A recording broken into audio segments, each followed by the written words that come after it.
ஓம் குரு பிரம்மா குரு விஷ்ணு குரு தேவோ மகேஸ்வரர் குரு சாட்சாத் பரபிரம்ம தஸ்மை ஸ்ரீ குருவே நமக. ஓம். இன்னைக்கு வந்துங்க ஸ்ரீ மகா சுந்தராமசாமி பேரில் பெற்ற பகவான் இல்லை. அதாவது இன்னைக்கு தேதி வந்து 26/4/26. இன்னைக்கு பௌர்ணமிக்கு முன்னாடி வர்ற ஞாயிற்றுக்கிழமை தோறும் கூட்டு தியானமும் அன்னதானமும் வெகுகாலமாக நடந்துட்டு வருது. அதன் பொருட்டு இன்னைக்கு நடக்குதுங்க. இன்னைக்கு வருகையில் இருக்கின்ற அத்தனை ஆத்மா சகோதரர்களுக்கும் வருக என்று முதற்கு நான் வரவேற்பு கொடுக்கின்றேன். அடுத்து நீங்கள் இவ்வளவு வெயில் இருந்தாலும் கூட அதை பொருட்படுத்தாமல் எப்படியும் நாம் சத்தங்கத்தில் போய் கலந்துக்கணும், கூட்டு தியானத்தில் போய் கலந்துக்கணும் அப்படிங்கிற ஆர்வத்தோடு வந்திருக்கீங்க. உங்களுக்கு நன்றி முதல்ல சொல்லிக்கிறேங்க. இப்போது சத்சங்கம் நிகழ்வு நிறைவேறும். கொஞ்சம் கவனமாக கேட்டீங்கன்னா உங்களுக்கு அது உபயோகமாக இருக்கும். அப்படிங்கிறதுனால தான் இந்த சத்தம் ஏற்பாடும் இந்த கூட்டு தியானமும் இந்த குளத்தூர் ஆசிரமத்தில் தொடர்ந்து நிறைவேற்றிட்டு இருக்கிறோம். தொடர்ந்து நீங்களும் வந்து கலந்துட்டு அதனுடைய சிறப்பான விஷயங்களை கேட்டு தெரிஞ்சுக்கணுங்கிறது சொல்லிட்டு முதல்ல வந்து ரமேஷ் ஐயா அவங்க வந்து மேடையில் அமைந்தபடி அன்போடு உங்கள் சார்பாக கேட்டுக்கொள்கிறேன். அடுத்து வந்துங்க விவேகானந்தர் அவர் வந்து மேடையில் அமரும்படி உங்கள் சார்பாக அன்போடு அழைக்கின்றேன். அடுத்தது சுப்பிரமணியம் ஐயா திருவிழாம்பட்டியில் இருக்கிறவர், அவர் மேடையில் அமரும்படி அன்போடு அழைக்கின்றேன். அடுத்து சிறப்பாக பேசுகிறவங்க இருக்காங்க, அவ்வப்போது கூப்பிட்டு உங்களோட அவங்களுடைய சத்சங்கத்தை நிறைவேற்றும்படி அழைப்பேன். இப்போ வந்து ரமேஷ் ஐயா வந்து சத்சங்கத்தை உங்கள் முன்னிலையில் நிகழ்த்துவார். கவனமாக கேட்டு பயனடையும்படி அன்போடு கேட்டுக்கொண்டது. ரமேஷ் ஐயா வரும்படி அன்போடு அழைக்கின்றேன். உடம்பினுடைய சகலவிதமான பாகங்களிலும் பரவி எப்பொழுதும் விட்டு பிரியாமல் ஸ்நேகம், மோகம் முதலிய கெட்ட வழக்கங்களை உண்டாக்கி கொண்டிருக்கின்றோம். ராகத்து வேசாதிகளான விருப்பு வெறுப்பு என்னும் பெரும் வியாதிகள் யார் ஒருவரால் வேறற அறுக்கப்படுகிறதோ அந்த அசாதாரண வைத்தியருக்கே நமஸ்காரம்.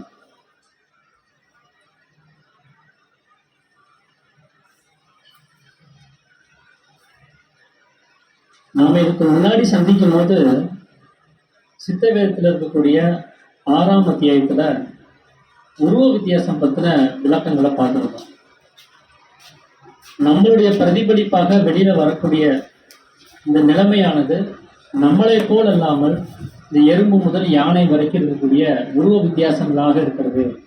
அப்படிங்கிறப்போ இந்த வெளியில காணக்கூடிய வித்தியாசங்கள் எல்லாமே இந்த ஜடமாக இருக்கக்கூடிய உடம்புனால் உண்டாக்கக்கூடியதா இருக்குது. சக்தியாக இருந்தா இங்க புருஷன் ஸ்திரீகள் அப்படின்னு சொல்லி 2 வகையான பிரிவுகள் இருக்குது, ஆண் பெண் அப்படின்னு சொல்லி. ஸோ அதுக்கான வித்தியாசம் என்ன, ஆணாகவும் பெண்ணாகவும் இங்கே வித்தியாசப்பட்டிருக்கிறதுக்கான நிலைமையானது என்ன அப்படிங்கிறது தான் சீடனுடைய அடுத்த சந்தேகமாக இருக்குது. அப்போ உண்மையாவே நமக்கு தெரியுமா யாரெல்லாம் ஆண்கள் யாரெல்லாம் பெண்கள்னு? இப்போ நாம வந்து ஆண்கள் அப்படின்னு சொல்றதா இருந்தா நம்மளை பிரசவித்தவங்க தாய்மார்கள் எல்லாம் பெண்கள் அப்படின்னு நம்ம சொல்லிடுவோம். அப்போ இது யாரால சொல்லப்பட்டிருக்குன்னா இந்த உலகம் அப்படிதான் நமக்கு சொல்லி கொடுத்தது. இதே இதுக்கு முன்னாடி இருந்தே நம்மளெல்லாம் பெண்கள்னும் நம்மளை பிரசவித்த தாய்மார்கள் எல்லாத்தையுமே புருஷர்கள் அப்படின்னு சொல்லியிருந்தா நாம் என்ன நினைச்சிருப்போம் இப்போ வரைக்கும்? ஆமாம், நாமெல்லாம் பெண்கள் தான், நம்மளுடைய அம்மா அவங்கெல்லாம் வந்து ஆண்கள் அப்படிங்கிற ஒரு எண்ணத்துல தான் நாம் இருந்திருக்கோம். அப்போ நமக்கு உண்மையான அந்த ஸ்திரீ புருஷனுடைய பொருள் என்னன்னு நமக்கு தெரியாது. உலகம் எதை நமக்கு சொல்லி கொடுத்துச்சோ அதைத்தான் நாம கிரகிச்சு வச்சிருக்கோம். உலகம் எப்படி சொல்லி கொடுத்துச்சுங்கிறத தெரிஞ்சு வச்சிருக்கோம், அவ்வளவுதான். ஆனா வேதங்கள்ல சொல்லப்படும் போது புறத்தில் வசிப்பவனே புருஷன் அப்படின்னு சொல்லப்படுது. அப்ப இந்த புறம் அப்படிங்கிறது என்ன அப்படின்னா, நாமெல்லாம் சுகமா வசிக்கிறதுக்காக வேண்டிய ஒரு வீடுகளை ஏற்பாடு பண்ணி வச்சிருக்கிறோம். அப்படி ஏற்பாடு பண்ணியிருக்கக்கூடிய வீடுகள்ல நமக்கு தகுந்த தேவையான பொருட்களெல்லாம் வச்சு நம்ம வசதியாக வாழ்றதுக்கான வழிவகைகள் செஞ்சு வச்சுருக்கோம். இந்த உடம்புல ஜீவனும் சரி சுகமாக வசிக்க முடியும். அப்படி இந்த புறமாக இருக்கக்கூடிய வீட்டுக்குள்ளார ஜீவன் வசிக்கக்கூடிய அந்த நிலைமையத்தான் இங்கே வந்து புறத்தில் வசிக்கக்கூடிய புருஷம் அப்படின்னு சொல்லக்கூடிய தன்மையாக இருக்குது. இப்போ நாம் இப்போ முழிப்பு நிலைமையில் இருக்கிறோம். இப்போ நம்ம ஜீவன் உள்ளுக்குள்ள அடங்கி இருக்குதான்னு கேட்டால் இல்லை, அது வெளியில் வியாபிச்சுட்டு தானே இருக்கு. ஆனால் தூக்க சமயத்தில் நம்முடைய ஜீவன் என்ன ஆகுது அப்படின்னா அது உள்ளுக்குள்ளாரே அது அடங்கி இருக்கிறத நம்மளால கவனிக்க முடியும். அப்போது வெளியில் இருக்கக்கூடிய உலகத்தில் இருக்கக்கூடிய எந்த விஷயத்தையும் நம்மளால பார்த்தோ கேட்டோ அறிந்தோ எதையும் தெரிஞ்சுக்க முடியாது. ஏன்னா நாம் உள்ளே இருக்கோம். எப்படி நம்ம வீட்டுக்குள்ளார நம்ம இருந்தோம் அப்படின்னா வெளி விஷயங்களெல்லாம் விட்டுட்டு உள்ளுக்குள்ளார போய் கதவு ஜன்னலெல்லாம் மூடிட்டு உள்ளே இருந்தோம் அப்படின்னு சொன்னால் வெளியில் இருக்கக்கூடிய விவகாரங்கள் தெரியாதோ, அந்த மாதிரி தூக்க சமயத்தில் நம்மளுடைய ஜீவனானது வெளி விவகாரங்களை விட்டு அவனுடைய உடம்புக்குள்ளார புறமாக இருக்கக்கூடிய வீட்டுக்குள்ளார அது அடங்கி இருக்குது. அதுதான் புறத்தில் வசிக்கக்கூடிய ஒரு நிலைமையாக இருக்குது. தூக்கம் வெளிச்சு நம்ம வெளியில வந்ததுமே இந்த மனமாக இருக்கக்கூடிய சக்தியாக அது வெளியில பிரதிபலிக்க ஆரம்பிக்குது. அந்த சக்தியை தான் புருஷ பிரகிருதி அப்படின்னு சொல்றாங்க. பிரதிபலிப்பாக அந்த சக்தியினுடைய சலனமானது இங்கே ஏற்படுது.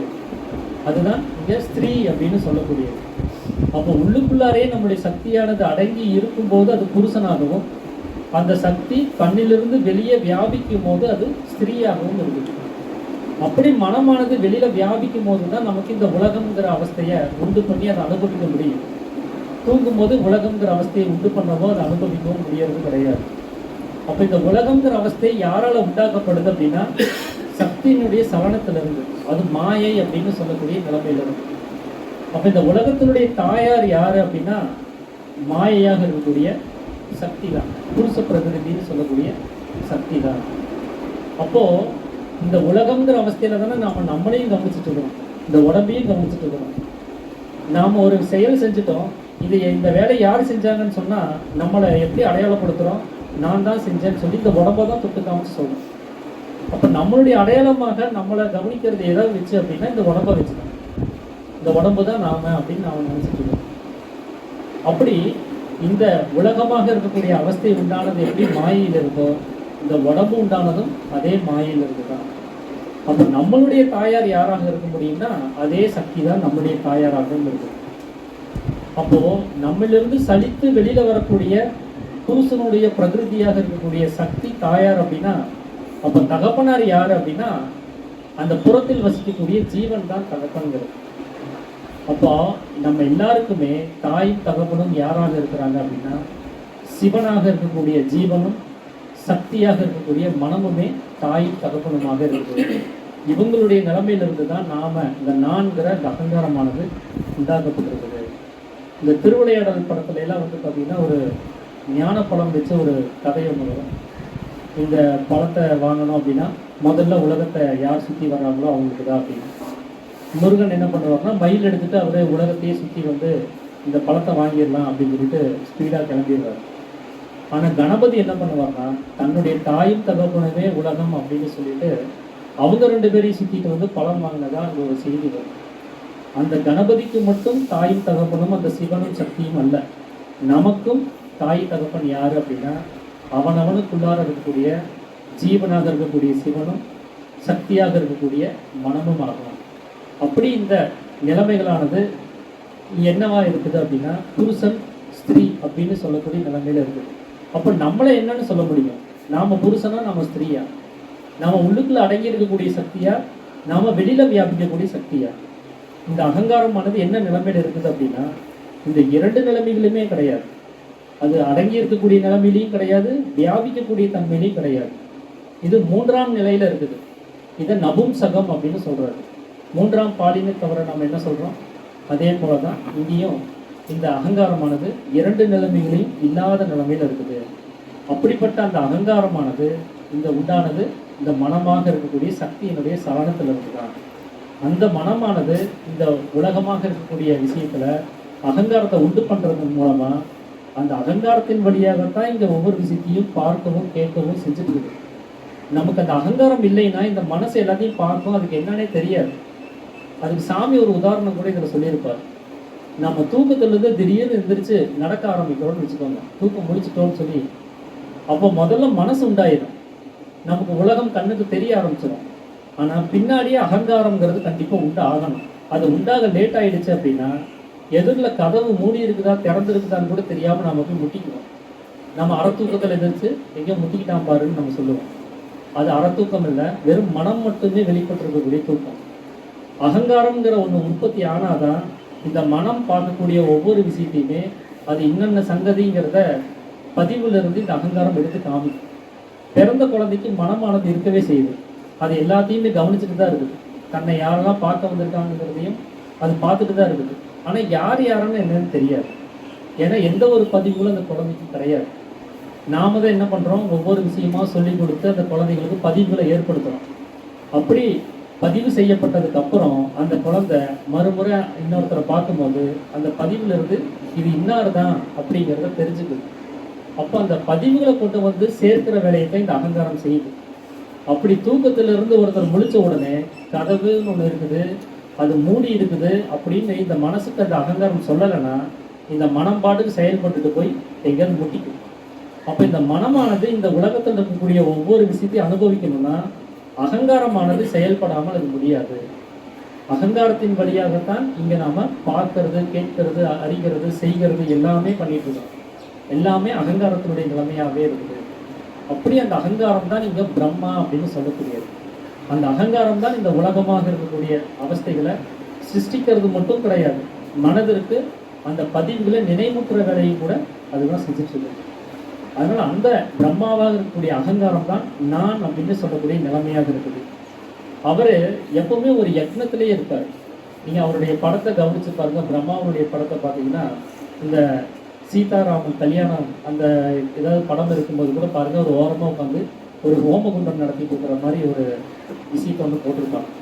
அந்த யக்னம் அப்படின்னு சொல்லக்கூடிய யாக குண்டம் அது நடக்கிறது நம்முடைய புருவ மத்தியத்தில். அங்கே தான் பிரம்மாவாக இருக்கக்கூடிய அகங்காரமானது இந்த விசாராதிகளாக இருக்கக்கூடிய பொருள்களை போட்டு புகையை உண்டு பண்ணுது. அது இதுன்னு சொல்லக்கூடிய பதிவுகள் எல்லாம் கொண்டு வந்து அந்த யக்னத்தில் போட்டு அந்த அக்னி குண்டத்தில் போட்டு அது எரிக்குது. அப்படி எரியறதுனால உண்டாகக்கூடிய புகை தான் நாம் இப்போ பார்க்கக்கூடிய உலகங்கிறது. எப்படி ஒரு ஹோம குண்டத்திலிருந்து புகை வருதோ அது போல தான் அந்த அக்னி குண்டத்திலிருந்து புருவ மத்தியத்திலிருந்து அது உலகமானது புகையாக வெளியில் வருது. ஒரு அறை முழுவதும் புகையால் சூழப்பட்டுருச்சு அப்படின்னு சொன்னால் எதிரில் இருக்கிறது எதுவும் நமக்கு தெரியாது இல்லையா? அதுபோல தான் இந்த உலகமானது நம்ம கண்ணு முன்னாடி இருக்கிற வரைக்கும் தன்னைத்தானே அறிய முடியாது. நாம் அறியாமைங்கிற நிலைமையில தான் இருக்கும். இந்த உலகமாக இருக்கக்கூடிய புகை நீங்கும் பொழுது தான் எல்லாமே இந்த சக்தியினால தான் உண்டாக்கப்பட்டிருக்குது. இங்கே எந்த ஒரு வித்தியாசமும் இருக்கிறது இல்லைங்கிற உண்மையை நம்மளால் புரிஞ்சுக்க முடியும். இந்த புகை நீங்கணும் அப்படின்னா ஏற்கனவே போடப்பட்ட பொருள்களை எரிஞ்சு போகணும். அது ஏற்கனவே போடப்பட்ட பதிவுகள் நிறையா இருக்குது. நம்ம மைண்டில் நிறையா பதிவுகளை ஏற்றி வச்சுருக்கிறோம். அது ஒவ்வொன்றா இந்த அகங்காரம் யக்னம் செஞ்சு அந்த அக்னி குண்டத்தில் போட்டுக்கிட்டே இருக்குது, புகையும் வந்துக்கிட்டே இருக்குது. அப்போ முதல்ல அவர் அந்த பதிவுகளை போடுறதை நிறுத்தணும். அடுத்தது இது வரைக்கும் போட்ட பதிவுகள் எல்லாமே வந்து எரிஞ்சு முடியணும். அப்போ தான் இந்த உலகங்கிற புகையானது உண்டாகாமல் தடுக்கப்படும். அப்போ தான் உண்மை என்னங்கிறத நம்மளால் புரிஞ்சுக்க முடியும். அது வரைக்கும் நாம் இந்த அகங்காரமாக இருக்கக்கூடிய உலகம் நமக்கு என்ன சொல்லி கொடுக்குச்சோ அதுதான் உண்மைன்னு சொல்லி நாம் நம்பிட்டு இருக்க வேண்டியதாக இருக்கும். உண்மையான தத்துவத்தை நோக்கிய உண்மையான அந்த ஒரு விசாரணை செய்து அந்த உண்மையின் நிலையை தெரிஞ்சுக்கிறதுக்கும் நம்மளால் முயற்சி பண்ண முடியாத நிலைமையில் இருக்கும். அதனால தான் தன்னிலை அறியக்கூடிய அந்த ஞானிகள் எல்லாம் என்ன பண்ணாங்கன்னா வெளியில் இருக்கக்கூடிய விஷயங்கள் எல்லாம் விட்டுட்டு தன்னுடைய வெளி செயல்கள் எல்லாம் விட்டுட்டு தன் உள் வழியாக தன்னுடைய சக்தியை உள்ளுக்குள்ளார நிலைநிறுத்தி வச்சு உள்ளுக்குள்ளார இருக்கக்கூடிய விஷயங்களை படிக்க ஆரம்பித்தாங்க. அதன் மூலமாக தான் அவங்க சர்வ பக்தியனாக இருக்காங்க, எல்லாமே தெரிஞ்சவங்களாக இருக்காங்க. அந்த மாதிரி நாம் இப்போ வெளியில் கவனிக்கக்கூடிய ஸ்திரீ புருஷ வித்தியாசமானது அது வந்து வெளி தோற்றத்தில் உண்டாகக்கூடிய விஷயம் தானே தவிர அது உள்ளுக்குள்ளார அப்படின்னு பார்க்கும்போது அது ஜீவனாகவும் மனசாகவும் அகங்காரமாகவும் தான் இருக்குது. இந்த 3 அவஸ்தைகளுமே நம்ம வெளியில் பார்க்கக்கூடிய அந்த 2 பேருக்குமே இருக்கவே செய்யுது. அதனால் இதுலேயும் எந்த ஒரு வித்தியாசத்தையும் நம்ம கவனிக்க வேண்டியது இல்லை அப்படிங்கிறது தான் சாமி இந்த விஷயம் மூலமாக தெரியப்படுத்துறாரு. நான் படித்து புரிஞ்சுக்கிட்டதில் நான் தெரிஞ்சுக்கிட்ட வகையை உங்களோட பகிர்ந்துக்கணும்னு சொல்லி நினச்சிக்கிட்டு அனைவருக்கும் நமஸ்காரம். ரமேஷையா தொடர்ந்து சத்தம் நிகழ்வு ஆன்லைனில் கவனிக்கிறார். யார் இருந்தாலும் அதை நினைச்சிக்கலாம். அவர் நிகழ்த்த அவரோடு எனக்கு நடந்து கொடுக்குறாங்க. அவங்களும் நல்ல விஷயங்களை பேசுவாங்க. தொடர்ந்து நீங்கள் அந்த பக்தத்தில் இணைஞ்சுக்கோங்க. ஒரு 8-9 வாட்டி நீங்கள் கேட்டாலே விஜயம் எந்த மாதிரி சொல்லுது அப்படிங்கிறது தெளிவாக தெரிஞ்சுக்கலாம். இதுவரைக்கும் பேசின பதினேழு தொடர்ந்து வந்துகிட்டே இருந்தார். நம்மளோட கலந்து பக்தங்க நிகழ்ச்சிட்டே இருக்கார். அவருடைய ஆரோக்கியத்தை நம்ம பாராட்டி காரணம் நன்றியும் சொல்லிக்கிறேன். நம்மளோட இணைந்து செயல்படுத்த சுப்பிரமணியம் ஐயா பின்னவேடம் பெற்று வராரு. சமையல் கலையில் வல்லுநர். அது மட்டுமல்ல நமக்கு தேவையான மருந்தும் தயார் பண்ணி சொல்லுங்க வச்சிருக்கிறாரு. அவர் உங்களோட கலந்து நல்ல உரை நிகழ்த்தும்படி அன்போடு உங்கள் சாப்பாடு அழைக்கின்றேன். நமஸ்காரம். குளிர் கொஞ்சம் அதிகமாக இருக்குன்னு நினைக்கிறேன். இல்லையா, குளிர்னு இருக்குது. இப்போ இந்த நேரத்தில் ரெண்டாவது பசி வேறு இல்லையா, வயிற்றுக்கு உணவு கொடுக்கக்கூடிய நேரத்தில் செடிக்கு உணவு கொடுக்கக்கூடிய நேரம். ஸோ ஒரு சம்பவத்தை மட்டும் சொல்லி நம்ம பொதுவாக நாம் நிம்மதியாக தான் இருக்குன்னு நினச்சிட்டு இருக்கோம் இல்லையா. ஏதோ ஒரு சூழ்நிலையில் நிம்மதியாக இருக்குன்னு நினைக்கிறேன். ஏன்னா எல்லாமே இருக்குது. காசு பணம் இருக்குது, சொந்தமாக வீடு இருக்குது, போயிட்டு வர வாகனம் இருக்குது, லோக்கலில் போக பைக் இருக்குது, குழந்தைங்க இருக்காங்க. ஆனால் எல்லாமே இருந்தாலும் மனசில் மட்டும் நிம்மதி மட்டும் இல்லை. ஏதோ ஒன்று தேடிக்கிட்டே இருக்குது இல்லையா. இப்போ இங்கே வந்திருக்கிறது கூட நம்ம எதுக்காக வந்திருக்கோம்? இந்த இடத்துல இதே ஊரில் குளத்தூரில் உள்ளவங்களுக்கு இந்த இடம் பாதி பேருக்கு தெரியாத ஆட்கள் நிறையா இருக்காங்க. ஆனால் நம்ம எங்கெங்கே இருந்து வந்திருக்கோம். ஏதோ ஒரு விஷயம் நமக்கு கிடைக்கணும் அப்படிங்கிறக்காண்டி வந்திருக்கோம் இல்லையா. ஸோ அந்த மாதிரி சுச்சுவேஷனில் தான் ஒரு நபர், ஒரு ராஜான்னு சொல்லலாம், அந்த காலத்தில் ராஜான்னு சொல்லலாம். அவர் எல்லாமே இருக்குது, ஆனால் மனசில் நிம்மதி இல்லை. தேடி அலைகிறாரு, சுற்றி சுற்றி தேடி அலைகிறாரு. அப்போ ஒருத்தர் ஒரு சொல்லியிருக்காங்க, இந்த இடத்துக்கு போங்க, அங்கே ஒரு சித்தர் இருக்காரு, அவர்கிட்ட போனீங்கன்னா உங்களுக்கு தெளிவு கிடைக்கும்னு சொல்லி அனுப்பி விடுறாங்க. சரி, இவரும் போய் பார்க்கலான்னு சொல்லிட்டு நேராக அவரை போய் பார்க்குறாரு. அவர் தவத்தில் உட்காந்துட்டு இருக்காரு. ஒரு 2 நாள் வெயிட் பண்ணுறாரு. 2 நாளாக அவர் எந்திக்கவே இல்லை, தவத்தை விட்டு எந்திக்கலை. சரி, என்ன ஆனாலும் பார்க்காம போகக்கூடாது அப்படின்னு சொல்லிட்டு கண் முடிக்கும் போது அவர் பார்த்துருந்தாரு. அவர் நமஸ்காரம் சொல்கிறாரு, இவரும் நமஸ்காரம் சொல்கிறாரு. ஐயா வாங்க, என்ன வரும் அப்படின்னு கேட்கும்போது, இல்லை எனக்கு எல்லாமே இருக்குது, சொத்து சுகம் நிறையா இருக்குது, குழந்தைங்க இருக்காங்க, எல்லாமே இருக்குது, ஆனால் எனக்கு மனசில் நிம்மதி மட்டும் இல்லை, படுத்தா தூக்கம் வர மாட்டேங்குது அப்படின்னு சொல்லுவோம். அப்படிங்களா, சரி பரவாயில்ல, எதாக இருந்தாலும் சரி பண்ணிக்கலாம், வாங்க சாப்பிட்லான்னு சொல்லி அழகான ஒரு அறுசுவை உணவு, கூட்டு பொரியல் ரசம்னு சொல்லி 6 சுவை இருக்கக்கூடிய உணவு. இப்போ நம்ம சாப்பிட்றதுலாம் அறுசுவை இல்லை, 3 சுவையில் தான் சாப்பிட்டுட்ருக்கோம். ஏன்னா கசப்பு கிடையாது, தோர்ப்பு கிடையாது. அது போக ஒரு ஐட்டத்தை நம்ம குறைச்சிக்கிட்டே சாப்பிட்டுட்ருக்கோம். அதனால தான் உடம்புல பாதி வியாதி வருது. அவர் அறுசுவையோட சாப்பாடை கொடுத்த உடனே உண்ட மயக்கம் தொண்டனுக்கு உண்டுங்கிற மாதிரி சாப்பிட்டு முடிஞ்சோடனே நமக்கே தூக்கம் வரும் இல்லையா. இங்கேயே சாப்பிட்டோன்னே சில சமயம் இந்த இடத்துல அப்படி சாஞ்சி உட்காந்தோன்னா அப்படி ஒரு செகண்டில் கண்ணா சொந்துடும். இல்லை அதுவும் தென்னந்தோப்பில் போய் உட்காந்தோன்னா நல்லாவே தூங்கிடுவோம். அந்த மாதிரி அவருக்கு ஒரு நல்ல தூக்கம். அழகாக ஒரு பாயை போட்டு கொடுத்து சித்தர் என்ன பண்ணிட்டாரு, ஒரு படுக்க சொல்லிட்டாரு. நல்ல தூக்கம், அருமையானது. தூங்கி முடிக்கும்போது ஆப்போசிட்டில் அவர் எந்திக்கிற இடத்துல அவர் பக்கத்தில் நிற்கிறாரு. பயந்துட்டார், என்னடா இப்படி நிற்கிறார் அப்படின்னு. என்ன சாப்பிட்டீங்களா? சாப்பிட்டேன். நல்லா தூங்குனீங்களா? தூங்குனீங்க. தூங்கும்போது மனசில் நிம்மதி இருந்துச்சா? ஐயா அது எதுவும் தெரியலைங்கய்யா, எந்த விதமான. அப்போ உங்கள் மனசில் எந்த விதமான கவலைகள்னால தான் தூங்குனீங்க. நான் ஒரு கதை சொல்கிறேன் கேளுங்கன்னு சொல்லிட்டு அவர் அழகாக ஒரு கதை சொல்கிறார். ட்ரெயின் போய்கிட்டு இருக்குது, அடுத்த ஸ்டேஷனில் வண்டி நிற்கிது. அங்கே ஒரு நபர் ஏறுறாரு. அவருக்கு டிக்கெட் எடுத்துகிட்டு ஏறிட்டார். எல்லாரும் உட்காந்துருக்காங்க. இவருக்கான இருக்கையும் இருக்குது. அந்த இருக்கையில் போய் உட்கார்ந்த உடனே இவர் உட்காந்துட்டாரு. ஆனால் அவர் தலையில் இருக்க சுமையை மட்டும் அவர் இறக்கி வைக்க மாட்டேங்கிறாரு. இப்போ பக்கத்தில் இருக்கவங்கெல்லாம் கேட்குறாங்க, ஏங்க ஐயா நீங்கள் உங்கள் சுமையை இறக்கி வச்சுக்கோங்க, ஒன்றும் பிரச்சனை இல்லை, இறங்கும் போது அதை எடுத்துக்கலாம் அப்படின்னு. இல்லை நான் எனக்கு மட்டும்தான் டிக்கெட் எடுத்துருக்கேன், ட்ரெயின் என்ன மட்டும் சுமந்தா போதும், என் தலையில் இருக்க சுமையை அது சுமக்க வேண்டாம் அப்படின்னாரு. இது வாஸ்தவமா? தலையில் இருக்க சுமையும் சேர்த்தானே ட்ரெயின் கொண்டு போய்கிட்டு இருக்குது. அப்படின்ன உடனே சித்தர் சொன்ன உடனே பக்கத்தில் இருக்காட்ட, அது என்னங்க ஐயா, அது யாருங்க அவர், ஏன் தலையில் இருக்க சுமதை இறக்கி வச்சிட வேண்டியதானே, தேவைப்படும் போது இறங்கும் போதே எடுத்துக்க வேண்டியதானே அப்படின்னு இருக்காரு. இல்லை அவரை இறக்கி வைக்கல, அது யாருங்க, அதுதாங்க நீங்கள் அப்படின்னு சித்தர். நாம தான் என்ன பண்ணிட்டு இருக்கிறோம், பல சுமைகளை சுமந்துக்கிட்டு இருக்கிறோம். பொதுவாக யாராவது ஏதாவது சொல்லிட்டாங்கன்னா அவங்க சொல்லிட்டு போயிடுறாங்க. யாராவது நம்மளை கோவப்படுத்திட்டு போயிட்டாங்கன்னா அவங்க சொல்லிட்டு போயிடுறாங்க. ஆனால் அந்த கோபமான வார்த்தையை நாம தான் சுமந்துக்கிட்டு இருக்கோம். அவர் இப்படி பேசிட்டார், இப்படி பேசிட்டார், இப்படி பேசிட்டார். நம்ம வந்து என்ன பண்ணிட்டு இருக்கோம்? சுமந்துக்கிட்டே இருக்கோம். ஏதோ ஒரு நிகழ்வு சுமந்துக்கிட்டே இருக்கிறோம். அதுக்கு ரெண்டு விஷயம்தான். யாராவது நமக்கு உதவி பண்ணால் அவங்களுக்கு நன்றி தேங்க்ஸ் சொல்லணும். யாராவது நம்மளை ரொம்ப கஷ்டப்படுத்திட்டாங்கன்னா அவங்கள நம்ம மன்னிச்சிடணும்.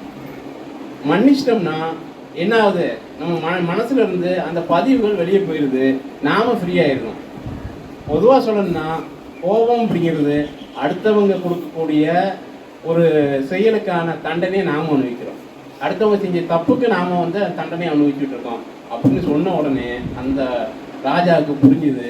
அதுக்கப்புறம் அவருக்கு பெரிய ஒரு பணிவிடையை சொல்லிட்டு நன்றியை சொல்லிட்டு அவர் கிளம்பிட்டாரு.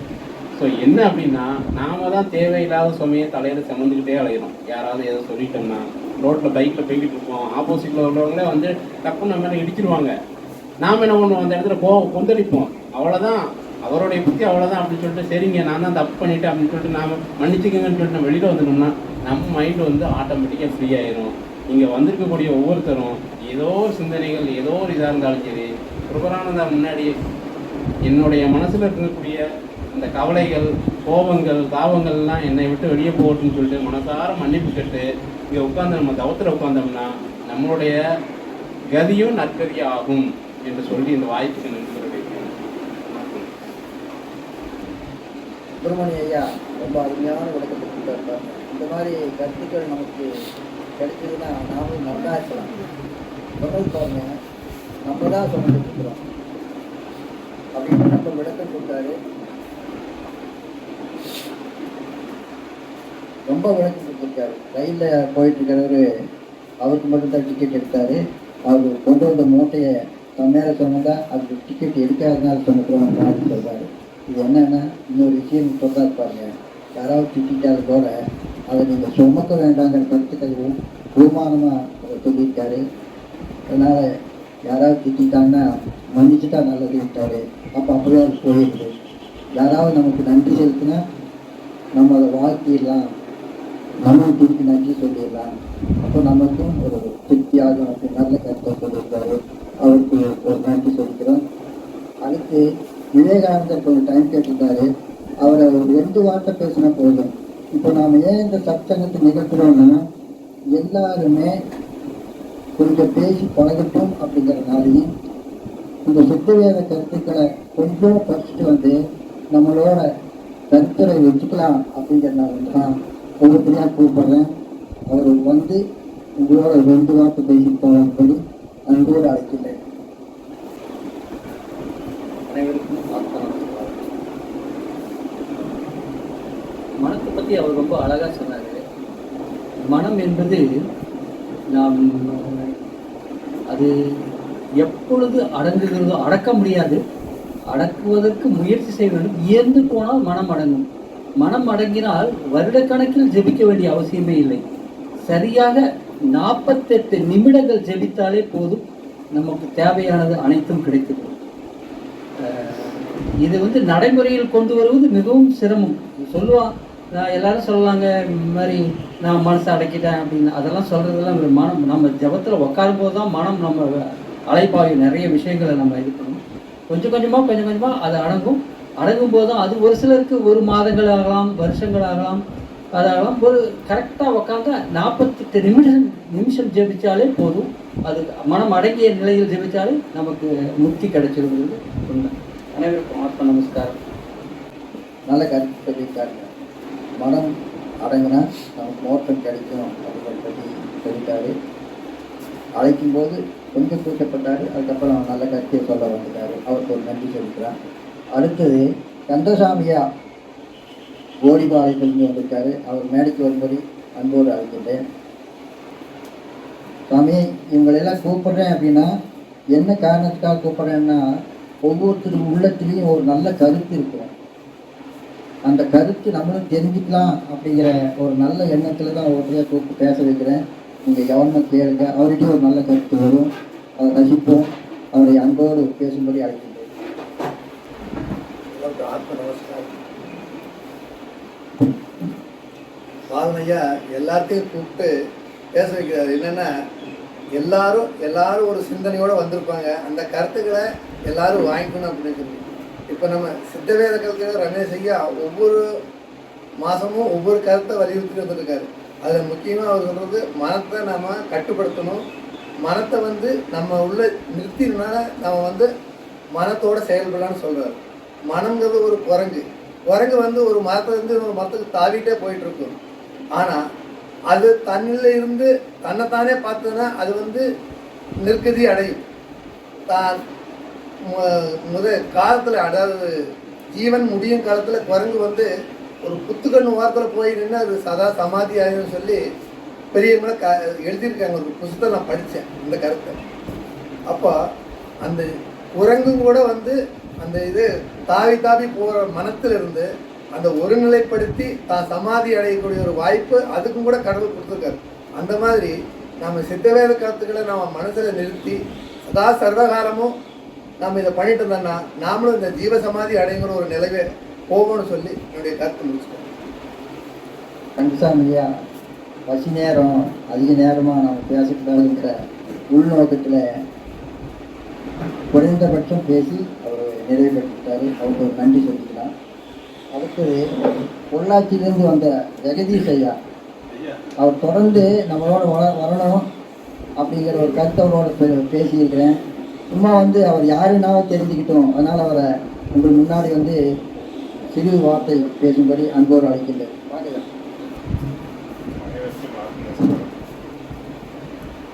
நான் வரும்போது நிஷ்டை அனுபவத்தை பற்றி தான் கேட்டு வந்துட்டு பொள்ளாச்சி நிஷ்டை அனுபவம்னா எப்படின்னு ஒவ்வொருத்தரும் ஒவ்வொரு கருத்து சொல்லிட்டு இருந்தாங்க.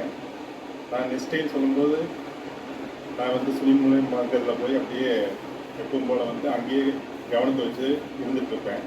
அதோட அர்த்தம் என்னன்னு சொல்லி நீ கேட்கும்போது தன்னிலை மறந்து அப்படியே லைட்டு எந்த ஒரு எண்ணம் இல்லாமல் அப்படியே அந்த ஒரு 5 நிமிஷம் 10 நிமிஷம் அப்படியே நமக்கு எப்போ மறுபடியும் உணர்வு வருதோ அந்த உணர்வு முடியும் நம்ம அப்படியே மெய் மறந்து இருக்கிறது தான் நிஷ்டை அப்படிங்கிறத இன்னைக்கு அழகாக சொல்லிட்டு வந்தேன், கேட்டு வந்தேன். அது மனதுக்குள்ளார ஓடிட்டு இருந்தது.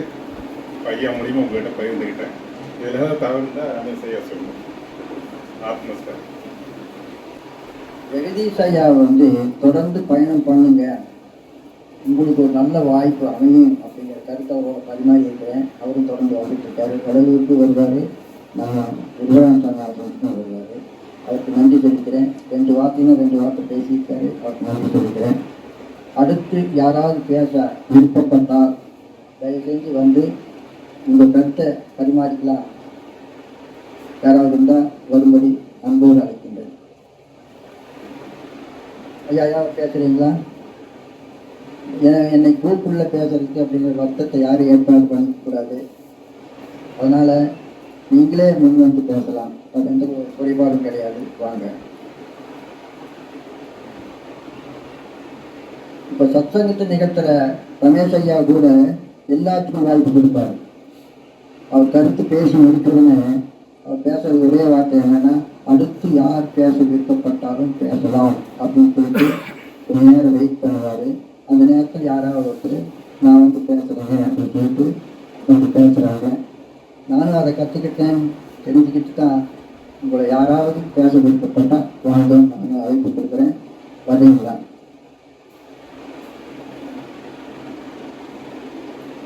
சரிங்க. பசி நேரம் அழைப்பு இருக்குது, அதனால் யாரும் வர விருப்பப்படல. ரைட், ஓகே, சரிங்க. இப்போது இந்த நிறைவுபடுத்தணும், அதுக்கு நன்றி சொல்லணும். அதுக்கு முன்னாடி ஒரு சின்ன கருத்து மட்டும் நான் சொல்லிக்கிறேங்க. இந்த ஆசிரமம் தொடர்ந்து செயல்படுறதுக்கு நல்லவங்க இருக்காங்க, அவங்களுக்கு எனக்கு ஆதரவு கொடுத்து செயல்படுறாங்க. அது உங்கள் முன்னால் சொல்லித்தான் எனக்கு மனசு நிறைவாகுங்கிறதுனால அதை நான் வாசிச்சிட்றேன். அடுத்து சரண் நன்றி உரை சொல்லுவார். பாருங்க, இந்த ஆசிரமத்துக்கு இன்னைக்கு 26/4/2026 ஞாயிற்றுக்கிழமைக்கு வரக்கூடிய பௌர்ணமி 1/5/2026 வெள்ளிக்கிழமைக்கு அன்னதானம் கொடுத்தவங்களுடைய பெயரை நான் வாசிக்கிறேன்.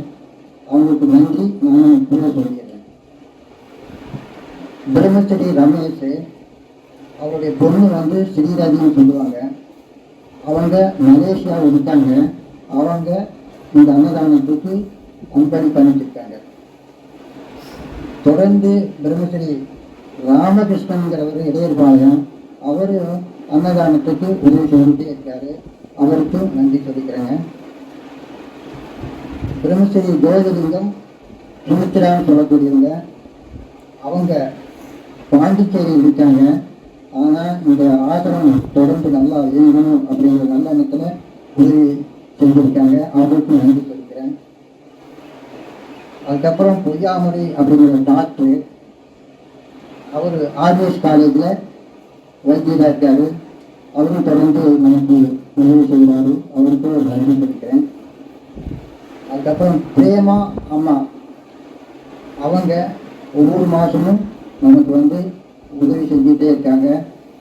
இத்தனை பேர்த்தோட அன்பளிப்புனால தான் மாதத்தில் 2 நாளும் அன்னதானம் சிறப்பாக நடத்திட்டு இருக்கிறோம்.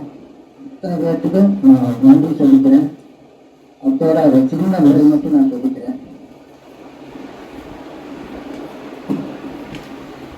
நாம் வந்துங்க எங்கிருந்து வந்தோம்னு நமக்கு தெரியறதில்லை. எங்கிருந்து நம்ம வந்தோம் நமக்கு தெரியறதில்லை. ஆனால் ஒரு உண்மை இருக்குதுங்க. என்னன்னா, நம்ம வந்து ஈஸ்வரன்கிட்ட இருந்து தான் வந்திருக்கிறோம். ஈஸ்வரன் அப்படிங்கிறது எப்படிப்பட்டவர்னா, களங்கம் இல்லாதவர். அந்த களங்கம் இல்லாத ஒரு ஈஸ்வரனுக்கு ஒரு சலனம் உண்டாச்சு, ஒரு அசைவு உண்டாச்சு. அந்த அசைவிலிருந்து தான் நாம் ஒரு ஆனந்தம் மூலமாக இந்த உலகத்துக்கு அவதாரம் பண்ணியிருக்கிறோம். அவதாரம் பண்ண நாம இந்த உலகத்தை பார்த்தோம். இந்த உலகம்தான் பெருசுன்னு நினைச்சிட்டோம். இந்த உலகத்தில் இருக்கிற அத்தனையுமே ஆனந்தம் கொடுக்குது அப்படின்னு சொல்லிட்டு நாம் தப்பாக அனுமதிச்சுட்டு இருக்கிறோம். அதைத்தான் சிவானந்த பரமேஸ்வரர் என்ன சொல்றாருன்னா, இது வெளியில் இருக்கக்கூடிய அத்தனையுமே மாயை, உங்களுக்கு சின்ன அளவு தான் இன்பத்தை கொடுக்கும். அதை விட நீங்கள் எங்கிட்ட இருக்க முடியாது. ஆனந்தமாக தான் இருந்தீங்க. மீண்டும் என்னோடு வந்து நீங்கள் சேர்ந்துருங்க. அப்போ நீங்கள் நிரந்தரமான ஆனந்தத்தை இருப்பீங்க, பிறக்காமே ஆயிடுவீங்க. அப்படிங்கிறதுக்காகத்தான் இந்த சுத்தவேதத்தை படித்தார். ரமேஷ் ஐயா தெளிவாக அந்த சுத்தவேத கருத்துல சொல்லிகிட்டே வருவார். நானும் கேட்டுகிட்டே தான் இருக்கிறேங்க. ரொம்ப அருமையாக பேசக்கூடியவர் அவர். அவருக்கு இப்போ இந்த நேரத்துலேயே ஒரு நன்றி நான் சொல்லிக்கிறேன். இப்போ ஆனந்தத்தில் பிறந்த நானும் ஒரு பயிற்சி எடுத்து இந்த சித்தவேதம் சொல்லக்கூடிய அந்த கதாகதம் உள் சுவாசம் அப்படிங்கிற முறையில் சதா நீங்கள் பயிற்சி பண்ணி உங்கள் உயிரை பிறந்த இடத்துக்கு கொண்டு போய் உங்கள் மூச்சு மூலமாகவே உயர்த்தி கொண்டு போய் அதில் சேர்த்திட்டீங்கன்னா நீங்கள் வந்த வேலை முடிஞ்சது, நிறைவாயிடுச்சு. அதுதான் சித்தவேதம் சொல்லுது. ஆக சின்ன கருத்து பேசணும்னா அந்த வேலை சின்ன வேலை பேசியிருக்கேன். வந்தவங்களுக்கெல்லாம் நன்றி சொல்லிக்கிறேன். அடுத்து வந்து சரண் அவங்க வந்து சிறு உரையாற்றி நன்றி சொல்லிடுவாரு. அதுக்கப்புறம் உணவு சாப்பிட போகிறாங்க. உணவுக்கான நேரம் ஆயிடுச்சு. நன்றி நன்றி நன்றி. அனைவருக்குமா குருவானந்த சுவாமி நம்மளுக்கு வந்துட்டு வைராக்கியம் தேவை, அப்போதான் ஞானம் அடைய முடியும்னு சொல்கிறாங்க. அது மட்டும் இல்லாமல் அவர் அதனால தான் அவரோட எழுதின நூலுக்கு ஞான வைராக்கிய தீபம்னு அதுக்கு பேர் வச்சுருக்காரு. அது பேர் வச்சு அது எழுதுன மட்டும் இல்லாமல் அதுக்கு எடுத்துக்காட்டாகவும் வாழ்ந்துட்டு இருக்காரு. உதாரணத்துக்கு ஒரு சில உதாரணங்கள் மட்டும் நான் சொல்லிடுறேன் சுருக்கமாக. அது பால்னையாக நம்மளுக்கு சொன்னது தான். ஞானம் அடையிறதுக்கு சாப்பிடவே மாட்டேன்னு ஒரு வைராக்கியமாக ஒரு முடிவு எடுக்கிறாரு. 14 நாள் சாப்பிடாமலே பட்டினி கடன் தவம் பண்ணுறாரு. 14ஆவது நாள் இறைவனே நேரம் வந்து முதல்ல அவர் உபதேசம் பண்ணுறாரு. அப்போ ஞானம் மட்டும் திருகால ஞானி ஆகிட்டார். அதுக்கப்புறம் தான் அப்பா பார்த்தார். இது ஒரு சம்பவம் நான் சொல்லிக்கிறேன். ஏன்னா ஒரு சோகமான சம்பவம் நடக்கும்போது வாழ்வா சாவா, என் ஞானம் வேணும் இல்லைன்னா சாவேன் அப்படிங்கிற மாதிரி முடிவில் உட்காந்துட்டார். 14 நாள் சாப்பிடாம உட்காந்துருந்தாரு. கஷ்டப்பட்டு தான் உட்காந்து அந்த 14ஆவது நாள் இறைவன் நேராகவே வந்து இறைவன் இருந்தால் நேராக வரட்டும், நேராக வந்து உபதேசம் பண்ணிட்டு போனார். அது ஒரு விஷயம். அப்புறம் ஒரு நாள் குருவாசை மயக்கம் போட்டு விழுகிற சூழ்நிலை வருது. அப்போ வந்து பக்கத்தில் இருந்தாலும் உதவிக்கு வராங்க. அப்போ அவர் கையை காட்டி நிறுத்திட்டார். வர வேணாப்பா, நான் வந்துட்டு யாரையும் தொடக்கூடாது, என்னையும் யாரும் தொடக்கூடாதுன்னு ஒரு வைராக்கியத்தில் வாழ்ந்துட்டு இருக்கேன். துறவைங்கிறதுனால, அதனால யாரும் பக்கத்தில் வராதீங்க அப்படின்ட்டாரு. மயக்கம் போட்டு விழுந்து மயக்கம் தெரிந்து தானாக எந்திரிச்சு நடந்து போனார். இது காரணம் அவர் தன்னை யாரும் தொடக்கூடாது, நானும் யாரையும் தொடமாட்டேன் அப்படிங்கிற ஒரு வைராக்கியத்தை முன்னெடுத்து நடந்தார். இதுக்கப்புறம் சரி பணத்தை தொடக்கூடாது, இனிமே எந்த சூழ்நிலை இருந்தால் பணத்தை நம்ம கையால் தொடக்கூடாதுன்னு ஒரு வைராக்கியமாக ஒரு முடிவு எடுக்கிறாரு. ஆனால் அவருக்கு தேவைங்கிற போது அந்த உதவி தானாக வரும். உதாரணத்துக்கு பல உதவிகளை ஐயா சொன்ன விஷயம் மட்டும் சொல்கிறேன். அவருக்கு திடீர்னு திருச்சிக்கு போக வேண்டிய சூழ்நிலை வருது. ஆனால் பணத்தை தொடமாட்டேன்னு முடிவு பண்ணி நடந்தே போகிறாரு. திருச்சி வரைக்கும் கோயம்புத்தூர் நடந்தே போகிறாரு. அப்போ வந்து தெரிஞ்ச ஒருத்தரை பார்த்து இந்த விஷயம் கேள்விட்டு வாங்க அப்படின்னு பஸ்ஸில் ஏற்றி டிக்கெட் எடுத்து கொடுத்துட்றாரு. ஏன்னா பணத்தை தான் தொட மாட்டேங்க, நீங்கள் டிக்கெட் வச்சுக்கீங்கன்னா வம்படியே கொடுத்துட்டு போயிடுறாரு. சரி சாமி, நீங்கள் வரும்போது எப்படி வருவீங்க? இப்போ நான் உங்களுக்கு தெரிஞ்சவங்க நான் ஹெல்ப் பண்ணிட்டேன், வரும்போது யார் உங்களுக்கு ஹெல்ப் பண்ணுவீங்க? நீங்கள் வரும்போது எப்படி வருவீங்க? நான் நடந்து வருவேன், அங்கே ஒருத்தர் ஒன்றை மாதிரி இருப்பான், அவன் எனக்கு ஹெல்ப் பண்ணுவான் அப்படிங்கிற இதில் குருவாசம் என்ன சொல்ல வரான்னா, நீங்கள் வைராக்கியத்தோடு இருந்தீங்கன்னா இறைவன் உங்களுக்கு உதவி பண்ணுவார் அப்படிங்கிறது. இதில் நம்ம சித்த விதியில் குறித்த சொல்லணும்னா, சுவாமி சிவானந்த பரமசர் பார்த்துட்டு உபதேசம் வாங்கினதுக்கப்புறம் சதாபிராணத்தை அவர் கீழே வைக்கவே கிடையாது. அது உதாரணத்துக்கு ஒன்று சொல்லணும்னா, அது வைராக்கியமாக சதாபிராணம் பண்ணிக்கிட்டே இருந்தார். உதாரணம் சொன்னால் இப்போ நம்ம மாதிரி கூட்டத்தில் உட்காந்துருப்பாரு, ஆனால் அவர் காது கேட்காரு, கண்ணு தெரியாது. சதாபிராணம் பண்ணி அந்த ஆனந்தத்திலே உட்காந்துருப்பார். அப்படியே சில மாதிரி உட்காந்துருப்பாரு. ஐயா சொன்ன விஷயம், சில மாதிரி உட்காந்துருப்பாராமா, கூட்டத்தில் கூட உட்காந்துருப்பாரு. ஆனால் உள்ள சதாபிராணம் பண்ணி அந்த ஆனந்தத்தை தெளிச்சுக்குவாராமா. காதும் கேட்காது, கண்ணும் தெரியாது, அப்படியே உட்காந்துட்டு இருப்பாராமா. இதெல்லாம் வந்துட்டு பாலனே எங்களுக்கு சொன்ன விஷயம், குருவாசாமி சொன்னதான் எங்களுக்கு சொன்ன விஷயம். இதில் என்ன குருவாசாமி சொல்ல வராங்கன்னா, நீங்கள் எந்த அளவுக்கு வைராக்கியமாக இந்த பயிற்சியில் இருக்கீங்களோ அந்த அளவுக்கு உங்களுக்கு ஞானம் சீக்கிரமாக கைக்கூடி வரணும்னு சொல்ல வராது. அதனால் நம்மளும் முடிஞ்ச அளவுக்கு ஒரு வைராக்கியமாக இந்த பயிற்சியை பண்ணுவோம்னு சொல்லி கைப்பற்றிக்கிறேன். ஆத்மனம் சார். சரணையா நன்றி சொல்லிட்டாரு. நானும் ஒரு நன்றி சொல்லிக்கிறேங்க. இப்போது இந்த சத்சங்கத்தை எல்லாரும் கேட்குற அளவுக்கு யூடியூப்லேயே போட்டுட்டு வரோம். இப்போ இன்றைக்கி நடந்த நிகழ்ச்சி பூராமே யூடியூப்பில் வருங்க. அதுக்குண்டான ஏற்பாடு நம்ம ரகுபதி பையனும் சரண் அவங்க 2 பேரும் இணைஞ்சு நம்ம யூடியூப்லேயே நம்ம செய்திகளை போட்டுகிட்டே இருக்கலான்ட்டு ஏற்பாடு பண்ணுறது. அது தொடர்ந்து நடந்துட்டு இருக்குது, இனிமேலும் தொடர்ந்து நடக்கும். இப்போ உங்களையெல்லாம் யூடியூப்பில் நீங்கள் பார்க்கலாங்க. இப்போ ஏன் இதை போடுறோம் அப்படின்னா, சப்போஸ் இந்த நிகழ்ச்சியில் கலந்து கொள்ள முடியாதவங்க வெளியில் இருக்காங்க. இந்த மாதிரி குருபிராம சாமி ஆசிரமத்தில் எந்த மாதிரி நிகழ்ச்சி நடந்தது அப்படின்னு தேடும்போது இந்த யூடியூப்பில் பார்த்துக்கலாம். அப்படி ஒரு நல்ல கருத்தில் தான் இதை ஏற்பாடு பண்ணிக்கிறோம். எங்களை மிகப்பெரிய ஆளும் காட்டிக்கிறதுக்காக இதை செய்யலைங்கய்யா. நான் முதல்லையே உங்களுக்கு நான் சொல்லிக்கிறேன், எங்களை பற்றி வெளியில் நல்லா தெரிஞ்சுக்கிட்டுங்கிறதுக்காக இதை ஏற்பாடு பண்ணல. இந்த கூட்டத்துக்கு வர முடியாதவங்க, நம்மோடு உபதேசம் வாங்கினவங்க, இந்த ஆசிரமத்துக்கு வருகை சென்றவங்க வீட்டில் இருந்தாவது இந்த நிகழ்ச்சியை தெரிஞ்சுக்கிட்டுங்கிற ஒரு நல்ல எண்ணத்தில் தான் இந்த யூடியூப்பில் இந்த செய்தி வரும். நீங்களும் பார்த்துக்கோங்க. நன்றி நன்றி.